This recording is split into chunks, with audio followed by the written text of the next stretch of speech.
Este é o Querido Líder, o podcast da Rádio Observador dedicado à liderança. Juntámos 2 especialistas em liderança, professores, consultores na área, para discutir as melhores práticas, mas sobretudo para desfazer mitos. É o Jorge Medeiros, o consultor, e o Milton Sousa, que é professor na Nova SBE. Em cada episódio analisamos também a prestação de um líder ou de um aspirante a líder, neste caso de um almirante. Será Gouveia e Melo um bom líder? Vai ser ele o alvo da avaliação dos nossos especialistas neste episódio.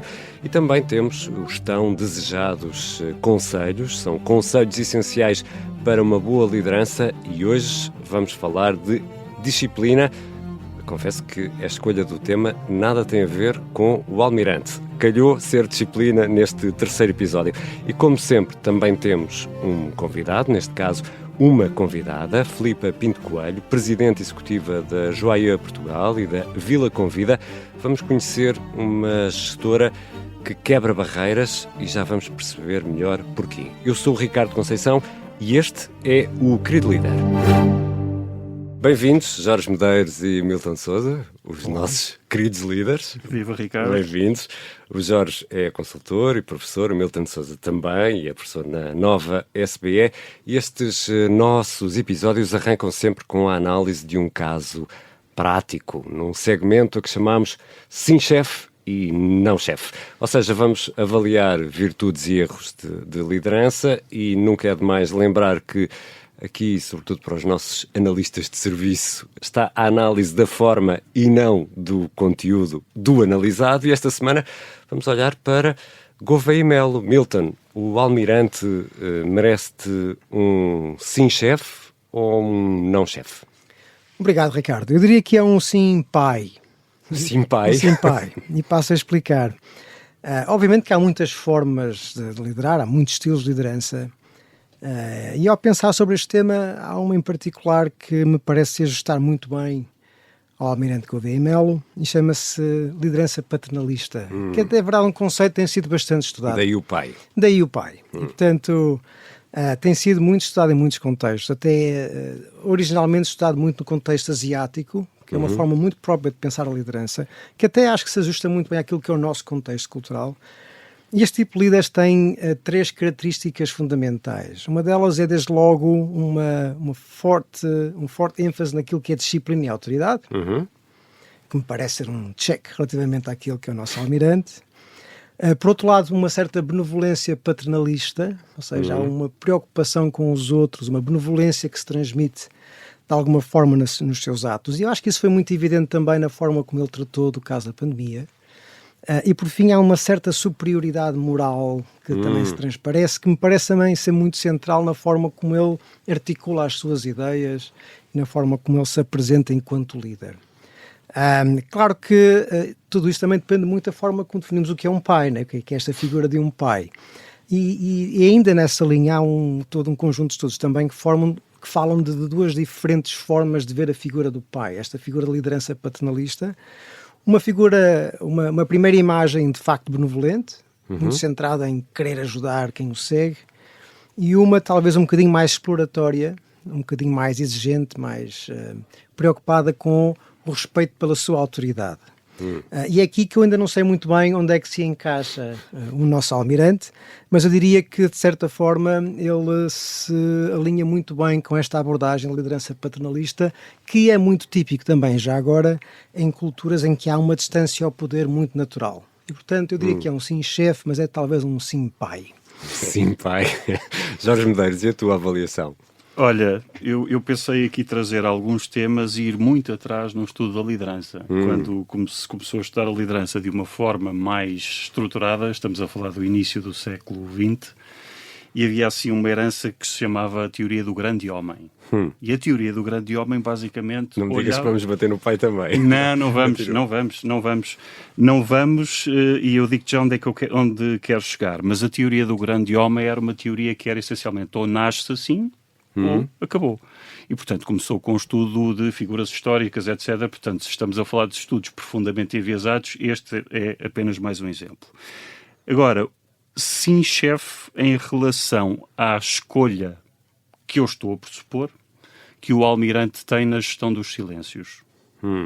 portanto, se é uma escolha consciente de não ser sugado ou puxado para determinadas discussões, parece-me que é uma competência que se pode desenvolver. E se é uma competência que se pode desenvolver, já não estaremos a falar da teoria do grande homem, estaríamos a falar de outro tipo de liderança. Portanto, nesse aspecto, parece-me que sim.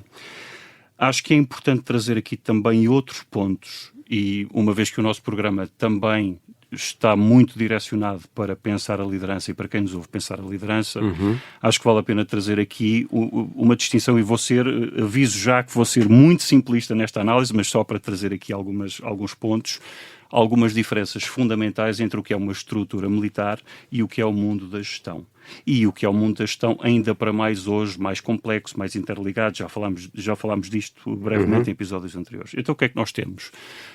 Na estrutura militar há uma hierarquia mais bem definida, com funções mais bem definidas e, portanto, a variedade ou a amplitude da liderança dentro da mesma pessoa, digamos que não é tão grande. Esse canal hierárquico, essa hierarquia vertical é inquestionável dentro da organização. É muito porque não se pode ter pessoas no terreno a questionar as ordens que vêm de cima. Portanto, quando o Milton está a falar de uma liderança paternalista, por definição, há uma parte disso que é inerente à estrutura militar.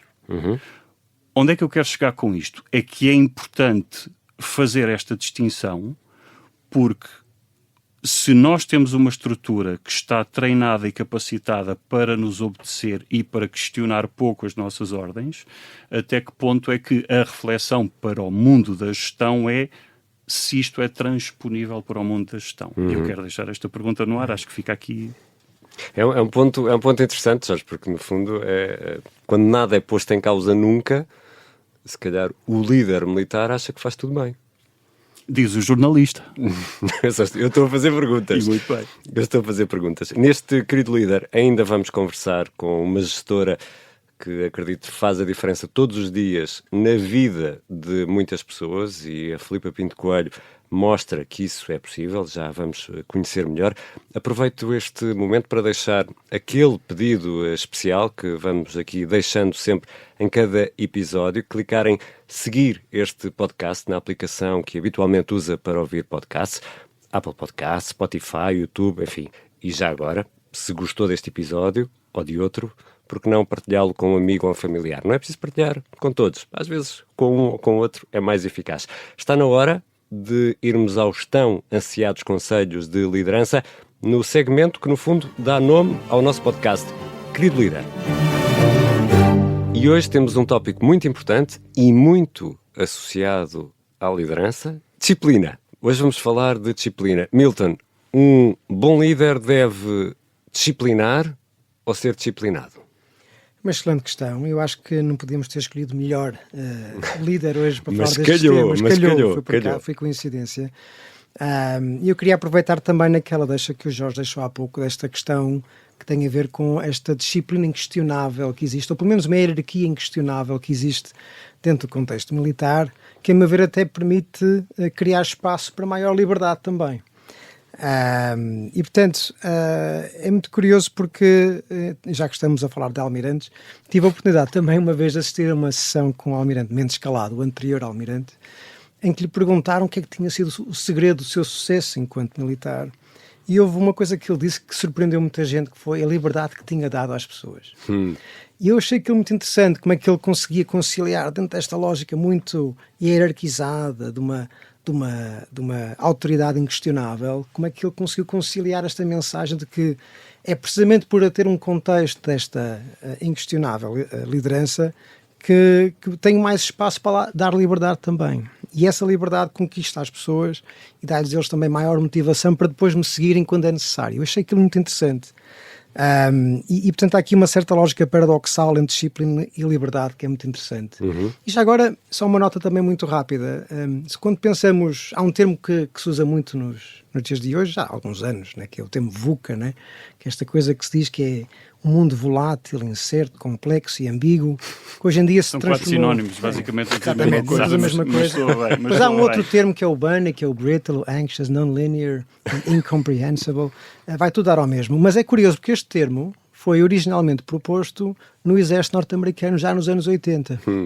Ir ao reconhecimento que esta ideia tradicional do planeamento muito delineado e muito estruturado, que é típico daquilo que é o contexto militar, por si só não chega, não funciona. Né? Já o Eisenhower dizia que os planos não servem para nada, mas planear é fundamental. Exatamente. E, portanto, há aqui a necessidade de sermos, se calhar, de alguma forma, prover uma indisciplina disciplinada e de criar simultaneamente com uma estrutura muito forte em termos de uma grande disciplina em termos daquilo que é a nossa missão, os nossos valores, a nossa identidade, o nosso propósito, e dentro desse contexto criar espaço para que haja uma certa indisciplina, eu diria agilidade, para que as pessoas possam pensar por si, tomar decisões no momento da ação e no momento em que é necessário. E, portanto, autonomia. É a coexistência entre os dois. E, na verdade, um necessita do outro, diria eu. Eu lembrei-me, entretanto, duas coisas do McNamara, quando o JFK traz o McNamara, aquele menino gênio, que era um prodígio do controle de gestão. Controle de gestão, isto é uma atribuição agora, não é depois. Mas uma das críticas que se lhe fez a posteriori, como todas as críticas são vítimas de prognóstico depois do jogo, fica já aqui a ressalva, mas era o excesso de controlo. E o excesso de controlo acabava por cortar a liberdade que as tropas, por exemplo, no Vietnã, tinham de lidar com um inimigo que era não só imprevisível, como fazia questão de ser imprevisível. E, portanto, quanto mais imprevisível era o inimigo, mais o McNamara queria controlo e, portanto, a receita era exatamente a contrária, não é? Portanto, mas se a vida é imprevisível... Estou a simplificar tragicamente. Não, mas se a vida é imprevisível e nós temos essa tendência de disciplinar e de ter tudo controlado e de querer ter tudo controlado, onde é que fica o equilíbrio entre a necessidade de disciplinar uma equipa, vou dizer assim, e dar-lhe espaço para ela evoluir? Eu acho que aqui o termo é mais apropriado falarmos de capacitação. Por exemplo, se nós estamos numa função muito técnica, a disciplina existe no sentido de aprender as competências técnicas dessa função. Estamos exemplos corriqueiros do dia-a-dia, do nosso dia-a-dia, aprender uma língua, aprender Excel, aprender a fazer qualquer coisa. Portanto, há uma disciplina porque é um ambiente muito estruturado, em que tu consegues ter um feedback muito imediato e consegues construir sobre isso. A partir do momento em que subimos na hierarquia e a complexidade vai aumentando, o tipo de competências necessárias é diferente. Ou seja, deve haver alguma disciplina, o líder deve ter alguma disciplina em capacitar as pessoas para a incerteza. Isto parece paradoxal, mas não é de todo. Milton, e a forma como se comunica a disciplina? Ainda bem que perguntaste ao Milton e não perguntaste a mim. Foi de propósito. Não, é de facto uma questão importante, desde logo com autenticidade, com respeito e ouvindo, né? Porque aquilo que é fundamental, diria eu, também é perceber o contexto de cada um e o que é que essa disciplina quer dizer no contexto de cada um. Porque tem a sua realidade, tem as suas exigências no seu trabalho, tem o seu contexto concreto. E as regras têm que ser sempre interpretadas à luz daquilo que é a realidade de cada um. Aquilo que eu assisto é que, de facto, há cada vez uma maior agilidade nas organizações, o que não é a ausência de disciplina, mas é cada vez menos regras, mas aquelas que temos e as poucas que temos têm que ser muito bem defendidas e muito bem comunicadas. Há uma empresa em Portugal, que eu não quero também aqui estar a passar à publicidade, que tem um pequeno livro das poucas grandes regras que devemos seguir, não é?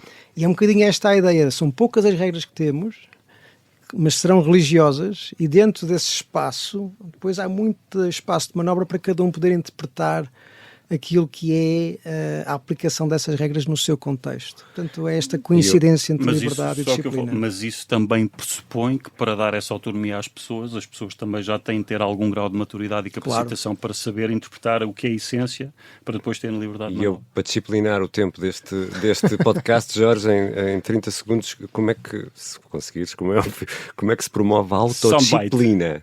Como é que se promove a autodisciplina da equipa? Com resultados? Não necessariamente. Eu em 30 segundos não vou conseguir responder, mas fica aqui uma para outro nota rápida. O que é que nós estamos a valorizar? É o resultado, exclusivamente o resultado ou é o processo. E muitas vezes nós pomos um peso excessivo na valorização do resultado e damos a mensagem absolutamente errada à equipa. Portanto, fica aqui esta nota se me permite só aqui uma chega muito rápida, porque acho que há aqui uma nota muito importante. Muito rápida. Professor Milton, senão levas com a disciplina. Eu acho que em inglês é mais fácil falar disto, mas fica aqui a distinção entre o que é um output e um outcome. E aquilo que nós vemos muito e cada vez mais naquilo que é uma liderança mais sofisticada é focar mais nos outcomes. O que é que isto quer dizer? Qual é que é o intuito do que nós queremos atingir, mais do que a ordem em si? Portanto, se eu for muito claro naquilo que for a missão final, isto até a lógica militar se enquadra aqui muito bem, mais liberdade eu posso dar às pessoas para no momento poderem decidir por si. Mas se isso não for claro, eu não vou poder decidir. E não falam mais de conselhos, Nada. disciplina férrea, aqui imposta, porque temos de ir à conversa, temos de receber a nossa convidada, a Filipa Pinto Coelho, que é Presidente Executiva da Joia Portugal e da Vila Convida. Bem-vinda, Filipa. Na segunda parte já vamos conhecer melhor os seus projetos e como se gerem. Eu tenho uma curiosidade, Filipa. Ouviu muitas vezes uma frase deste tipo, terá não ter sido assim, mas, Filipa, essa ideia é muito gira, é incrível, é fantástica, mas não penso que isso vai resultar. Olá, obrigada outra vez por este convite tão bom para estar aqui. Sim, ouvi mais do que uma vez. Acho que sofri na pele consequências desse discurso também, mas acho que foi mais forte a visão que tinha para este projeto e graças a Deus foi seguindo. E isso é um hoje bocadinho, com uma grande equipa. É um bocadinho de teimosia da boa. Foi Teimosia isso da boa, que permitiu dar a volta. Pai e mãe, lembram-se? Foi isso que permitiu dar a volta? Foi, acho que sim, acho claramente que sim. Não consigo explicar de uma forma muito objetiva aquilo que foi mesmo ver que era o caminho certo, era esta a estratégia e pronto, e depois a sociedade acabou por ajudar a provar que isso que era verdade. E já vamos perceber melhor porque é que esta teimosia é tão boa. A conversa com a Filipa Pinto Coelho será publicada em podcast na próxima quinta-feira. Fica aqui um aperitivo desta conversa com a Presidente Executiva da Joia Portugal e da Vila Convida. E achei que ia morrendo, literalmente. A sensação foi olhar para o chão e não ver nada. Parecia que estava num buraco escuro, sem dúvida nenhuma, que foi esse momento, quando vou buscar o meu filho à escola, aqui na Praça de Espanha, e naquele momento, naquele dia, liga-me o Ian Bucay, e eu, sem saber o que dizer, porque entanto ele tinha posto arquitetos, tudo, projetos 3D, tudo e mais alguma coisa para transformar, e eu tive que lhe dizer que o sítio onde nós estávamos, afinal, tinha voltado com a palavra atrás.